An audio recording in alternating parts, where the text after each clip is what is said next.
സംസ്ഥാനത്തേറെ നാളുകൾക്ക് ശേഷം റബ്ബർ വിലയിൽ വൻ കുതിപ്പ്. റബ്ബർ വില കിലോഗ്രാമിന് 250 രൂപ കടന്നു. വില ന്യായമായ നിരക്കിലേക്ക് എത്തിയെങ്കിലും കർഷകർക്ക് ആശ്വസിക്കാൻ വകയില്ല. കർഷകർക്ക് ആശ്വസിക്കാൻ വകയുണ്ടോ?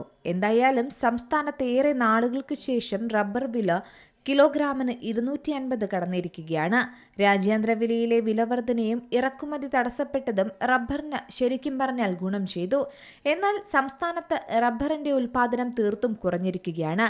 ആയതിനാൽ കർഷകർക്ക് വൻ തിരിച്ചടി തന്നെയാണിപ്പോൾ. കനത്ത ചൂട് തന്നെയാണ് ഇപ്പോഴത്തെ പ്രധാന വില്ലൻ. രാജ്യാന്തര റബ്ബർ വില നിലവിൽ 270 രൂപയ്ക്ക് മുകളിലാണ്. തായ്ലാന്റിലും മലേഷ്യയിലും ഉൽപാദനത്തിലുണ്ടായ കുറവ് തന്നെയാണ് ഇപ്പോൾ വിലയിൽ പ്രതിഫലിക്കുന്നത്. മാത്രമല്ല, ക്രൂഡ് ഓയിൽ വില വർദ്ധിച്ചതും റബ്ബർ വില കൂടാൻ കാരണമാണ്. സിന്തറ്റിക് റബ്ബർ ഉൽപ്പാദിപ്പിക്കുന്നത് ക്രൂഡ് ഓയിൽ നിന്നാണ്. ആയതിനാൽ ക്രൂഡ് വില കൂടിയതോടെ സിന്തറ്റിക് റബ്ബർ നിർമ്മാണം ലാഭകരമല്ലാതായി മാറിയിട്ടുണ്ട്. ഇതാണ് ഇപ്പോൾ റബ്ബറിന്റെ ഡിമാൻഡ് ഉയർത്തുന്നതിലേക്ക് നയിച്ചിരിക്കുന്നത്. എന്നാൽ വില ന്യായമായ നിരക്കിലേക്ക് എത്തിയെങ്കിലും കർഷകർക്ക് വലിയ നേട്ടമില്ല.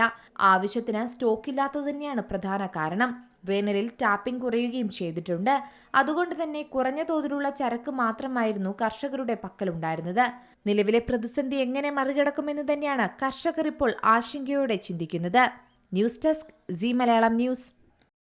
ഏറ്റവും പുതിയ വാർത്തകളും വിശേഷങ്ങളും വിരൽ തുമ്പിലറിയാൻ സീ മലയാളം ന്യൂസ് എല്ലാ ഡിജിറ്റൽ പ്ലാറ്റ്ഫോമുകളിലും ലഭ്യം.